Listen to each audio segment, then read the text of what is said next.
clinical psychologist, Dr. Helen Sue, and I like to try and answer questions about mental health and communication that people bring up. And today, a very timely subject is, I've had a few people say that they don't know how to be helpful and how to speak up or bring it up when somebody says something that is racist, sexist, ableist, and how to have these kind of difficult conversations, or even just setting a limit briefly, right, without turning into a big fight. That many of us don't have families or workplaces where maybe we've gotten some training or talked about how do we have these conversations. So a few really quick tips, and then I'll put more resources in the description below. One thing that often happens is somebody will say something that seems rude or microaggressive or racist, and I freeze because I'm not expecting it and I'm not sure how to react, and then I feel bad later. So some of the tips I have, one is to just stop and name the reaction. What does that look like? It might be somebody says something and I just say, oh, wow, I don't like that. And you still have some time to think about why you didn't like that or how come that didn't sit well, but you're setting a limit and letting somebody know. I've had a colleague who would just say, oh, rude. And maybe that's a generational thing, that sometimes just noting like, wow, that seems kind of rude. Or my colleague, Dr. Lawanda Hill, will sometimes note, I notice I'm having a reaction, right? And so it's a way of observing, like, this is not okay with me. It's not attacking, but it is really noting, like, something's not okay. Or very simply, sometimes, like with jokes that are discriminatory, I'll just say, that's not funny to me, actually.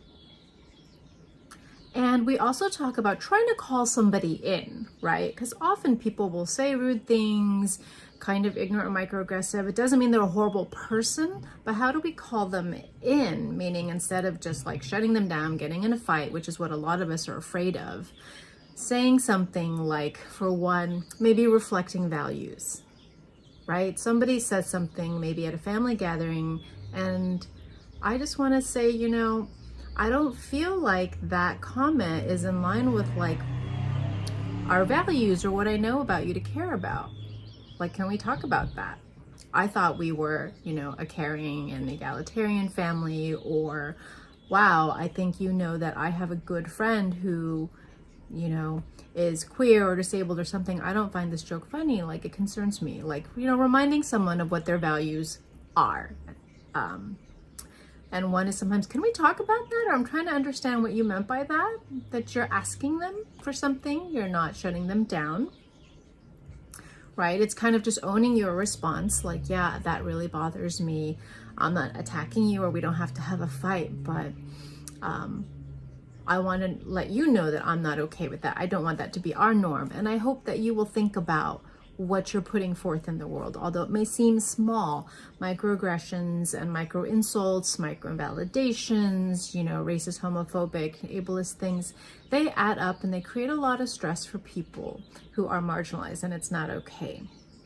Another tactic is ask someone to explain. This happens a lot when someone tells like a joke about a marginalized group, to not like kind of uncomfortably just kind of laugh and go along as we often do, but to kind of say like, yeah, I don't see why that's funny.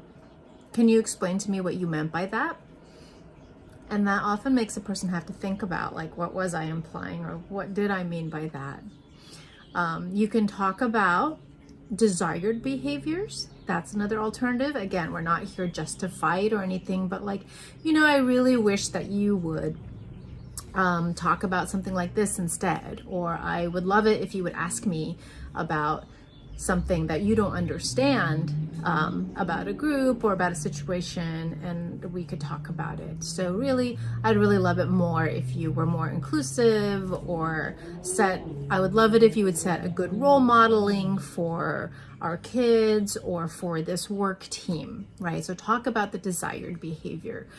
not just like, I don't like this, that sometimes people will react badly and feel attacked and all that stuff, and it's not your job to fix them. We're grown people who have to be responsible. But you can also talk about desired behaviors. And then last but not least of these short tips is you can set limits. If someone doesn't want to engage, isn't willing to acknowledge that maybe they're saying things that are harmful for people with real consequences, you can kind of say, well, I don't want to be in this conversation, or I don't really want to be on this email list anymore, or I'm going to hide you on Facebook, setting limits for your space about what you allow to happen in your presence. And this is a very small way, but consistent, that we can work to help people reduce their ignorance and reduce the microaggressions and invalidations that people around us and ourselves experience. Okay, and so it's really about calling each other in, that how do we reduce everyday bigotry, which is what the Southern Poverty Legal Center calls some of this. And I'll put that resource in the description, their guide to responding to everyday bigotry and how to speak up. They have a very in-depth teaching tolerance guide about how do we all pledge to do better about promoting equality and inclusion for all of us, which we all deserve. And definitely, we can definitely do better, even if it's just one little phrase or conversation at a time. Thanks so much. I hope you try some of these things. Let me know in the comments how it goes, and definitely please check out the resources from SPLC. They're really helpful as we're navigating really tough conversations right now as a nation about things like intolerance and racism and hate. Take good care of yourselves out there.